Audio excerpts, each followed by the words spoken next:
అందరికీ శనార్థులు. ఇయాల సుత చెప్పుకునేటివి మస్తు ముచ్చట్లున్నాయుల్లా. అవన్నీ చూసే కంటే ముందు హెడ్ లైన్స్ చూద్దాం. మోడీ సారు షురూ చేసిందంట అండర్ వాటర్ ట్రైను.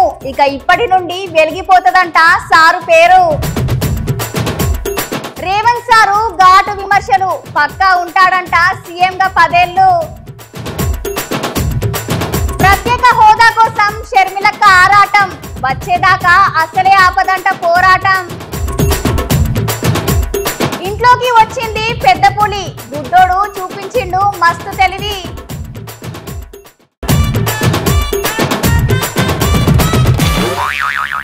మన మోడీ సారు మన దేశానికి ప్రధానమంత్రి అయినప్పటి సంది మన దేశం ఎక్కడికో వెళ్ళిపోయిందిలా. బయట దేశాలన్నీ సుత మన దేశంకెళ్ళి చూసేటట్టు చేసిండు. ఎప్పటికీ దేశంలో ఏదో ఒకటి చేసుకుంటా దేశాన్ని మస్త్ అంటే మస్త్ డెవలప్మెంట్ చేసిండు. మన మోడీ సార్ ఎప్పటికీ సార్ వాళ్ళ ఇంటి వాళ్ళ గురించి కాకుండా దేశం ఎట్లా అభివృద్ధి చేయాలని ఆలోచన చేస్తుంటాడు. సారు కొత్తగా ఏం చేసిండు అనుకుంటుర్రా? ఇక దేశంలోనే ఫస్ట్ నీళ్లలో పోయి రైలు బండి టెనాల్ని షురూ చేసిండు. వాళ్ళ ఇది కలకత్తాలో కట్టిర్రు.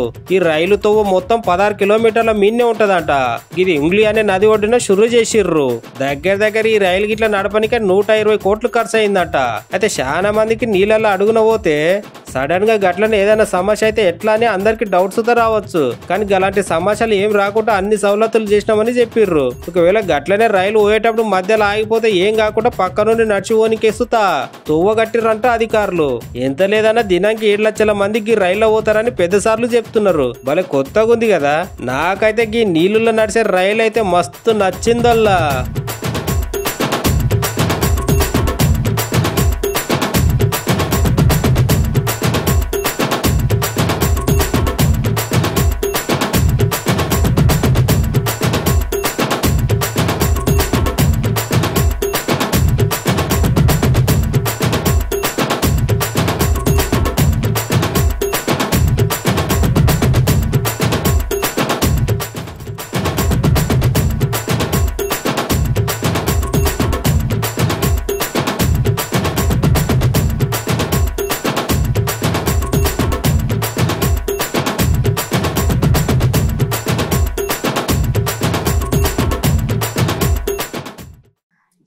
నాకు 10వ తరగతిలా మస్తు తక్కువ మార్కులు వచ్చినాయి ఉల్లా. మా దోస్తులైతే గదే ముచ్చట పెట్టుకొని ఊరికే ఎక్కిరిస్తుంటారు. అదే ఇట్లాంటి ఒక పరీక్ష సెంటర్ గప్పట్లు ఉంటేనా జిల్లా ఫస్ట్ వచ్చేదాన్ని, నా తడాకేందో చుట్టాలలో చూపించేదాన్ని. అట్లా అనిపిస్తున్నదిలా ఈ పరీక్ష సెంటర్ ని చూస్తే.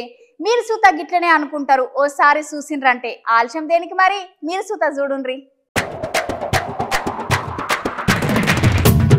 ఆగో ఒక్కసారి అందరినీ గెట్ల చూసి అందరు ఏదో హై జంప్ పోటీలకు పోతానికి ప్రాక్టీస్ చేస్తున్నారేమో అనుకోకూర్రి కదా. హై జంప్ ప్రాక్టీస్ కాదు, లాంగ్ జంప్ కాదు. వాళ్ళ ముచ్చట ఏంటంటే ఇది హర్యానా రాష్ట్రంలో బోర్డు పరీక్షల్లో జరిగిన ఈ చిత్రం. ఇది చూస్తున్నారా ఎట్లా గోడలు దుంకుతున్నారో? అదేదో సినిమాలో వెంకటేశ్వర సారికి వాళ్ళ నాయన సిటీలు అందించినట్టే కొడుతుంది కదా.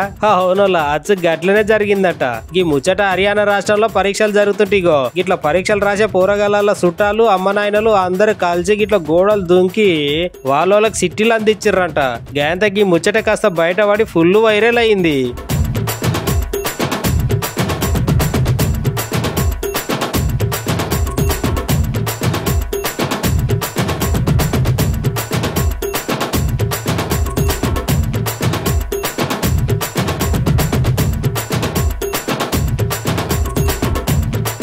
ఇదే సందు అదే సందు అనుకుని అవతల ఆమ్ ఆద్మీ పార్టీ లీడర్లు బీజేపీ పార్టీ సర్కార్లో చదువు కాస్త ఇట్లా గోడలెక్కి దుంకుతున్నదని సెటర్లు వేస్తున్నారు.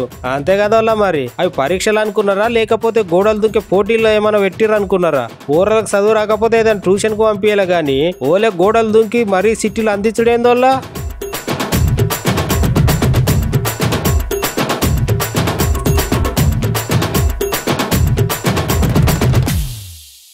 మాజీ మంత్రి మన మల్లారెడ్డి సార్కి వాళ్ళ అల్లుడు మర్రి రాజశేఖర్ రెడ్డికి షాకుల మీద షాకులు తగులుతున్నాయుల్లా. చెరువులను కబ్జా చేసి మరి కాలేజీలు కట్టిండ్రని కలెక్టర్ సార్ ఇచ్చిన ఆర్డర్లతో అధికారులు చర్యలు తీసుకుంటున్నారులా. అంతేకాదులా తొందరలోనే మల్లారెడ్డి సారు వాళ్ళ అల్లుడు సుత కాంగ్రెస్ పార్టీలా చేరుతారని అంటున్నారు. చూడాలి మరి సార్ కారు దిగుతారా లేదా అని.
హైదరాబాద్ అంటేనే ఫస్ట్ గుర్తొచ్చేది ఏంటిది? బిర్యానీ.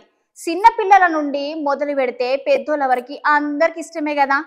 ఎంత ఇష్టమైన సుత బిర్యానీ లేదు అయిపోయిందంటే వెళ్ళిపోయి మళ్ళా రావాలి గాని గిట్ల తప్ప తాగి అవతలని ఇబ్బంది పెట్టొద్దు కదా. బిర్యానీ అంటే ఎవరికి ఇష్టం ఉన్నది చెప్పులి, చిన్న పెద్ద అనే తేడా లేకుండా అందరు మస్తు ఇష్టంగా తింటారు. ఇంకా ఆదివారం వచ్చిందంటే పండుగే అందరికి. కానీ బిర్యానీ లేదు అన్నందుకు ఇక్కడ ఆగమాగం చేసిర్రోళ్ళ. ముచ్చటేందంటే అత్తాపూర్లో ఉన్న హోటల్ కి అర్ధరాత్రి ఒక రౌడీ సీటర్ ఇంకా మిగిలిన దోస్తులు కలిసి పోయి బిర్యానీ అడిగినరంట. అయితే హోటల్ వాళ్ళు బిర్యానీ లేదు మొత్తం ఖాళీ అయింది మళ్ళా రేపే అని చెప్పిర్రంట. అంతే ఇక ఫుల్ కోపంతో వాళ్ళు ఇష్టం వచ్చినట్లు కొట్టిర్రంట. అంతేకాదు వాళ్ళ పార్కింగ్ లో ఉన్న మోటార్ బండ్లను సుత ఆగం చేసి హోటల్ తింటున్న మందిని సుత తింటున్న పల్లెలు ఇసిరేసి కొట్టిర్రంట. కొంతమంది తినేటోళ్ళు భయపడి బయటికి సుత ఉరికిర్రంట. అయితే దీని మీద పోలీసులకు ఫిర్యాదు చేస్తే కేసు పెట్టిర్రంట పోలీసులు. ఎంత బిర్యానీ ఇష్టమైన సుత లేదంటే వెళ్ళిపోవాలి గాని కొట్టుకునుడు ఏందోళ్ళ.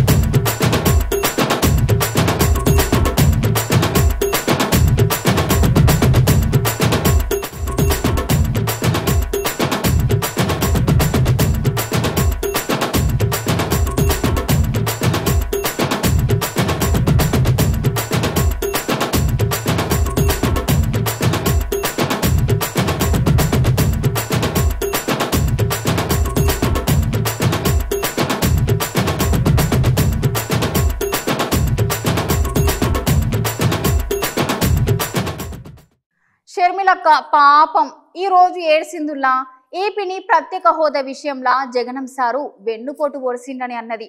అంతేకాదుల్లా ఆంధ్రప్రదేశ్ కి ప్రత్యేక హోదా ఊపిరి లాంటిదని, మనం పోరాటం చేయకపోతే అది ఎప్పటికీ రాదు అని పాపం అక్క కళ్ళల నుండి నీళ్లు తీసుకున్నదుల్లా.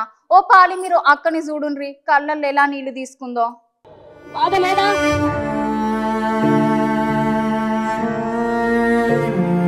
ఏ రాష్ట్రానికన్నా మన రాష్ట్రం ఎందుకు తక్కువ ఉండాలి?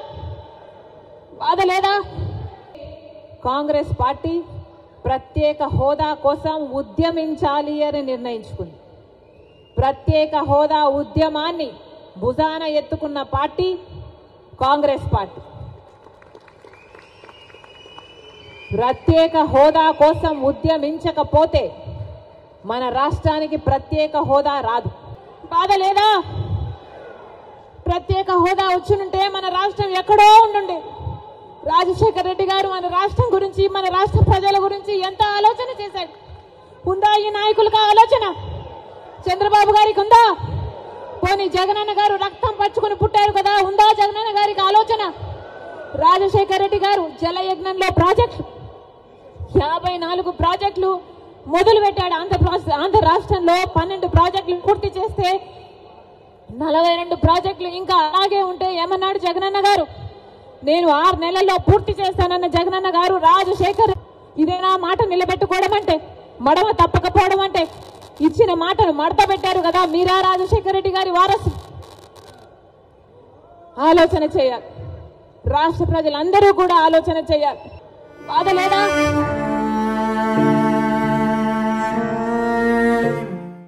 చిన్నప్పుడు మేమొక ఆట ఆడుకునేది. పెద్ద పులి వస్తే భయపడతావా అని దోస్తుగాళ్ళతోనే ఆడుకునేది. మీరు ఆడుకున్నారా గా ఆట?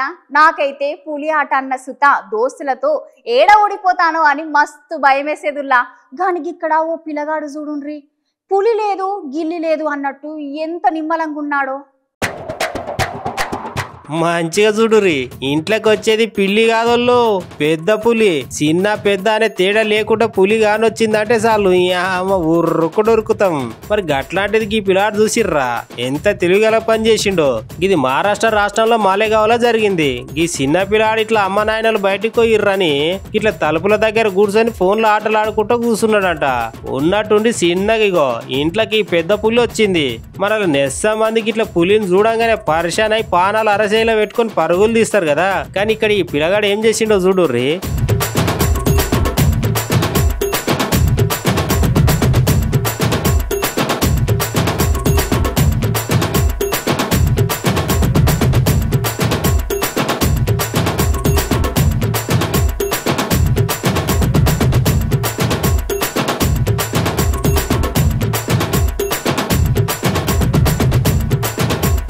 చూసిర్రా, పిల్లగాడుగా పులిగా అయితే ఇంట్లోకి రాగానే నిమ్మలంగా బయటికి పోయి బయట నుండి తలుపులేసిండు.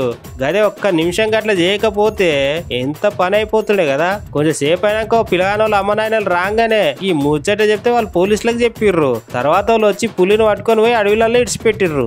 అందుకే అంటారు వాళ్ళ మన పెద్దలు ధైర్య సహజ లక్ష్మి అని. అంతే, ధైర్యం ఉన్నోళ్ళతోనే అన్ని ఉంటాయంట. అదే ఈ పిల్లగాడిగా పని చేయకుండా పులిని చూసి భయపడి గట్టిగా ఒర్లిండి అనుకో ఎంత పని అయిపోయేదల్లా. ఒక సెకండ్ తలుచుకుంటేనే ఒళ్ళు జల్లుమంటున్నది కదా.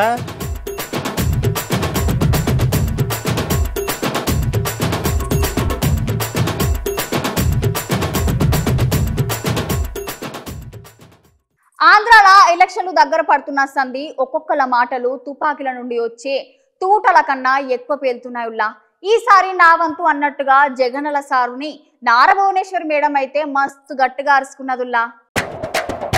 అనంతపురం జిల్లా కళ్యాణదుర్గం నియోజకవర్గంలో నిజం గెలవాలని ఓ మీటింగ్ లా నారా భువనేశ్వర్ మేడం వైసీపీ సర్కార్ మీద ఫుల్ గరం మాటలు మాట్లాడింది.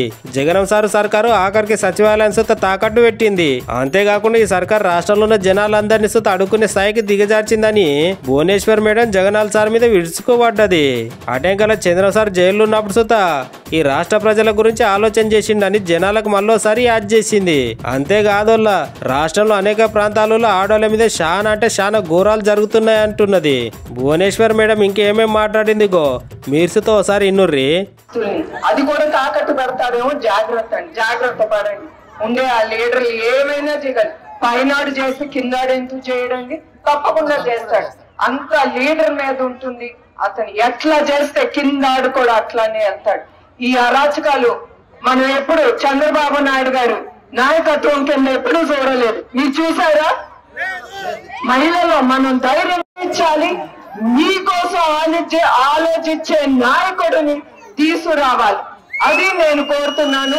ఒక భారతీయ నారీగా నేను కోరుతున్నాను, చంద్రబాబు నాయుడు గారి భార్యగా కాదు. ఎందుకంటే మన ఆంధ్రప్రదేశ్ ఎప్పుడు సస్యశ్యామలంగా ఉండిపోవాలి, ఒక పేరుతో ఉండిపోవాలి. అది నేను కోరుతున్నాను.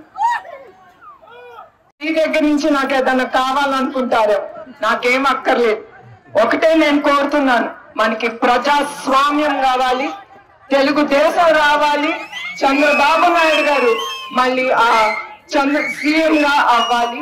మీకోసం ఆయన చివరి వరకు పని చేయాలి.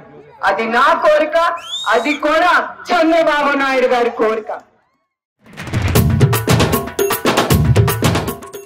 సర్కారు పొలువులు కావాలంటే నెలల తరబడి చదవాలి. బుక్కులన్నీ ముందటేసుకొని తిండి తిప్పలు మానేసి మరీ చదివితేనే ఈ రోజుల్లో సర్కారు నౌకరీ వస్తుంది. దినంలో 24 గంటలు బుక్లతోనే కుస్తీ పట్టాలి. నౌకరీ వచ్చేదాకా ఊర్లకి పోయేది లేదు, పెళ్లిళ్ళకి ఫంక్షన్లకి ఎక్కడికి పోయేది అని ఎటు పోకుండా గట్టిగా కూర్చొని చదువుతుంటారు చాలా మంది. కానీ వీళ్ళు చేసింది చూస్తే మీరైతే ఒకసారి దేవుడా అని అంటారు. ఇగో వీళ్ళందరూ ట్రైన్ ఇన్స్పెక్టర్లు. వీళ్ళందరినీ ఎక్కడికి తీసుకొని పోతున్నారు అని అనుకుంటుర్రా? పోలీసులే పట్టుకొని అరెస్ట్ చేసి లోపల ఎన్నికకి ఇట్లా తీసుకొని పోతున్నారు. అర్థం కాలేదు కదా. జరిగిన విషయం ఏంటంటే 2021 సంవత్సరంలో జరిగిన పోలీస్ పరీక్షలల్లా పేపర్ లీక్ అయిందట. గప్పట్లకి ముచ్చట పెద్ద దుమారమే లేపిందట. అయితే గట్ల పరీక్ష రాసి దగ్గర 300 మంది దాకా పోలీస్ కొలువులు కొట్టిరంట. వీళ్ళు వాళ్ళే ముదుగల ఈ కేసుతోని దగ్గర సంబంధం ఉన్న ఈ 14 మంది ట్రైనీ సబ్ ఇన్స్పెక్టర్లని పోలీసులు విచారణ చేసిర్రంట. అంతేకాదు వాళ్ళు ఇంకో 40 మంది మీద గినే ఎఫ్ఐఆర్ నమోదు చేసిర్రంట. సర్కార్ కొలువులు కావాలంటే కష్టపడి చదువుకోలే గాని ఈ పనులు చేసుడేంది చెప్పుర్రి. పేరుకి పోలీసులా ఇప్పుడు గదే పోలీస్ స్టేషన్లకి మీరే దొంగలు లెక్క పోతురు కదా.